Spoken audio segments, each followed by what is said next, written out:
안녕하세요. 브리핑 시작하겠습니다. 이번 주에는 보건복지부하고 서울시에서 발표한 정책 중에서 특별하게 사회복지 현장에 영향을 미칠 수 있는 정책은 별로 없다고 판단해서 그래서 정책은 다루지 못하고요. 그런데 정책 말고도 제가 트렌드 분석하기 위해서 살펴보는 자료들이 있거든요. 그 자료 두 가지 정도 말씀드리겠습니다. 그 첫 번째는 보건사회연구라고 하는 발간지가 있어요. 거기 안에 내용들을 하나 보려고 합니다. 여기 새로운 이론이 필요하다라고 되어 있는 거 있는데 요거는 그 제가 나중에 시간이 되면 따로 살펴보면 좋겠다 싶고요. 오늘 다룰 거는 농촌 독거노인의 스마트홈 활용 경험이라고 하는 제목이거든요. 요거 간단하게 요약본만 살펴보겠습니다. 이거 왜 살펴보느냐 하면 앞으로 지역사회 통합돌봄 뿐만 아니라 여러 가지 활동들을 통해서 스마트 홈, 그 다음에 스마트 기기, 이런 인공지능, 이런 것들이 이제 당사자의 집이나 이런 활동을 지원하는 쪽으로 많이 제공될 가능성이 높은데, 그때 우리가 뭘 놓치지 않으면 좋을까 할 때 요 자료가 잘 나와 있더라고요. 그래서 그 내용을 좀 보려고 합니다. 여기 뒤쪽으로 가면 알기 쉬운 요약이라고 딱 돼 있어요. 이것만 보려고 합니다. 특히 서비스를 지원받는데 한계가 있는 농촌 독거노인들에게는 여기서의 서비스는 이제 오프라인 서비스 이런 거 말하겠죠. 근데 현실적으로 스마트홈이 대안이다. 이렇게 되어 있어요. 근데 제 생각에는 농촌 독거노인 분들한테 더 절실한 부분이긴 한데, 그런데 여러분들 텔레비전에서 보듯이 그 인공지능 지니 뭐 아니면은 뭐 아리아 이런 애들부터 시작해서 아마 집으로 이런 기기들이 들어가는 건 계속 많아지지 않을까 싶습니다. 근데 여기에서 새롭게 밝혀진 내용이라고 하는 거는 더디지만 사람의 도움으로 스마트홈에 적응해 가고 있다 하는 걸 발견했다는 겁니다. 그러니까 이건 뭐냐면 우리가 사회복지 영역에 스마트 기기들이 들어오면 우리가 할 일이 일정 부분 줄어드는 건 맞긴 한데, 그런데 그렇다고 해서 완전히 없어지는 것이 아니라 오히려 사람이 그 스마트 기기를 활용해서 업무를 하는 쪽으로 바뀔 거라고 저는 계속 생각해 왔었고, 그렇게 또 말씀드렸었잖아요. 그런데 그런 점에서 보면 더디지만 사람의 도움을 통해서, 근데 반대로 이야기하면 사람의 도움이 없으면 더디지도 못하고 적응하기도 어렵다. 이런 내용들일 것 같아요. 그래서 어, 여기 내용으로 보면 스마트홈 적응하는 데 있어서 노인 개인의 적극적 성향 여부가 중요하고, 근데 또 하나는 기계 적응 과정에서 도움을 줄 공적, 사적, 인적 자원의 존재가 스마트홈 적응의 관건이라고. 그래서 사람의 도움이 더 필요하다. 왜냐하면 적응하셔야 되니까요.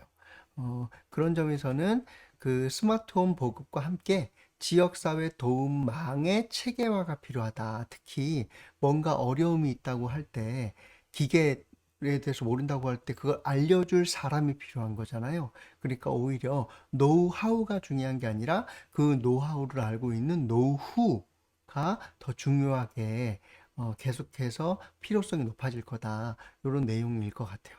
이걸 그림으로 좀 보면 당사자분께서 어떤 기기, 인공지능 이런 것들과 관계를 맺으면서 뭔가를 하려고 해도 얘가 직접적으로 어르신한테 아무리 쉽게 만든다 하더라도 이게 사람마다 편차가 있잖아요. 그래서 요 관계를 거들어주는 누군가가 필요한데, 그게 이제 사회복지 관련된 사람들이 필요할 거고, 그래서 요 어르신과 그 다음에 인공지능 기기들과의 관계를 잘 조정할 수 있도록 주선해 드리는 역할을 해야지 이 중간에 끼어들어 버리면 안 되는 거예요. 그래서 이 관계를 강화한다. 그 일을 하는 것이 사회사업에서 아주 중요한 일이 될 것이다. 그리고 그런 것들을 일부 어느 정도 확인했다. 이렇게 보시면 될 것 같아요. 그래서 여러분들께서 현장에 이제 기기가 들어오면 그 기기 때문에 우리의 일이 좀 줄긴 하지만 그 기기와 당사자의 관계를 좋게 만드는 일은 여전히 사회사업의 영역 중에 남아있게 될 거다. 이렇게 보시면 될 것 같아요. 네, 그리고 두 번째 내용입니다. 한국보건사회연구원에서 발간하는 보건복지 이슈 앤 포커스라고 하는 건데, 그 중에서 지역사회 통합돌봄 선도사업과 고령장애인 현황과 과제라고 하는 내용이 있어요. 그거 내용을 좀 살펴보겠습니다. 그 지역사회 통합돌봄의 정책 대상을 선정할 때 이전에 어떻게 썼냐면 노인, 장애인, 정신장애인과 같은 대상별 접근을 많이 썼는데 그걸 지양해야 된다. 그러니까 이건 큰 그림으로 보면 지금까지는 노인 대상, 지역사회 통합돌봄, 장애인 대상, 그리고 정신장애인 대상, 노숙인 대상 뭐 이렇게 분절적으로 했었는데 이게 아니라 좀 더 통합적으로 가도록 하는 것이 필요하다. 라는 얘기고, 그런데 이렇게 지역사회 통합돌봄과 같은 지역 중심 정책 방향 이런 것들은 앞으로도 매우 필요하고 지속적인 노력이 필요하다. 이렇게 이야기를 하시더라고요. 그래서 이 뒤쪽으로 조금만 가볼게요. 지역사회 통합돌봄에 대한 기존의 내용들을 조금 정리해 놓은 것이 있어서 지역사회 통합돌봄 선도사업은 2019년 6월부터 시작돼서 현재 4년 차로 그래서 노력하고 있고, 근데 계획으로는 뭐냐면 2026년도에 통합돌봄을 어떻게 해요? 보편적으로 실행하는 것을 목표로 하고 있는 거죠. 그러니까 지금은 시범 사업을 하고 있는 중이고, 근데 보편적으로 2026년도에는 진행을 하겠다라고 하는 계획이 서 있다는 걸 여기서 이 자료에서 확인할 수 있고요. 근데 초기의 한계는 여기 있죠. 지역사회 통합돌봄의 초기 선도 사업은 정책 대상 설정에서 노인의 요양병원 및 시설 이용에 대한 무슨 부담이요? 재정 부담에 따라서 최우선적으로 고려했다고 하는데, 그렇게 보면 저는 여기서 좀 뭘 생각해 볼 수 있냐면 정부가 지역사회 통합돌봄을 시도하게 됐었던 동인 중에 하나가 재정 부담, 즉 경제적 이유라는 거예요. 이게 좌파의 정책이라든지 우파의 정책이라기보다는 경제적 재정 부담의 이유가 있었던 거죠. 그런 점에서 보면 저는 좌파든 우파든 그 누가 정권을 잡는다 하더라도 이건 재정 부담에 관련된 내용이었기 때문에 오히려 지속적으로 추진될 가능성이 높다고 이제 다른 자리에서 계속 말씀드렸었는데 앞으로도 계속 이렇게 하지 않을까 싶습니다. 물론 이름은 바뀔 수 있겠죠. 이런 요인들이 좀 있었다.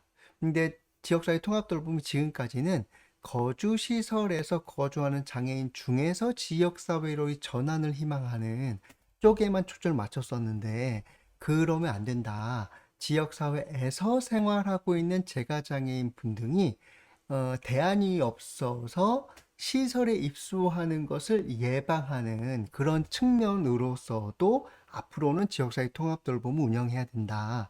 이런 주장들이 있는데 요 내용들 쪽으로 보면 지금 이용시설이라고 보통 이야기하는 장애인복지관, 노인복지관 이런 것들에서 많이 신경을 써야 되는 상황이라고 볼 수 있을 것 같아요. 요거 예, 요거 좀 넘어가고 수요자의 기능적 필요에 따라서 이런 서비스 공급 방식도 재편하고 그러면서 통합적으로 해야 된다라는 얘기가 있죠. 그렇게 보면 한번 생각해 보시면 그 장애인 복지관은 장애인만 돕는다. 근데 고령 장애인이 된다. 그러면 노인복지관과 장애인복지관 등이 융합적으로 일해야 되는 시기가 앞으로 올 것이다. 이렇게 이해해 보실 수 있을 것 같아요. 그리고 또 여기 지역사회 통합돌봄이기 때문에 보건과 돌봄이라고 하는 것들도 같이 융합적으로 들어가는 거죠. 그래서 지금 우리가 좀 생각해야 될 것은 앞으로 분절적 서비스 중심으로 생각을 하는 건 점점 좀 약화되고 다른 곳과의 융합적으로 대응해야 되는 시기가 오고 있다. 그리고 그렇게 가고 있다. 이런 트렌드들은 읽으실 수 있을 것 같아요. 네, 이것과 관련해서 이 지역사회 통합돌봄 선도사업은 2023년도에 종료될 예정이에요. 그러니까 시범사업 선도사업은. 그런데 2026년도에 보편적으로 하겠다고 했죠. 그런 계획이긴 한데 향후 본사업으로 전환될지는 아직 정해지지 않았다고. 하지만 예측으로 보면 재정 부담이라는 경제적 요인 때문에 시작한 일이기 때문에 정권이 바뀐다 하더라도 지역 기반의 실천이라고 하는 흐름은 바뀌지 않을 가능성이 높다. 특히 해외 선진국 경험을 보더라도 지역사회 통합돌봄과 같은 정책적 전환은 반드시 필요한 과정이라고 이 기조는 계속하지 않을까 싶습니다. 오늘 자료로는 이런 것들을 확인할 수 있을 것 같아요. 이거는 다 한국보건사회연구원에서 들어가셔서 이 키워드로 검색을 하시면 다 찾아보실 수 있습니다. 자, 그러면 오늘 브리핑은 여기서 마치겠습니다. 고맙습니다.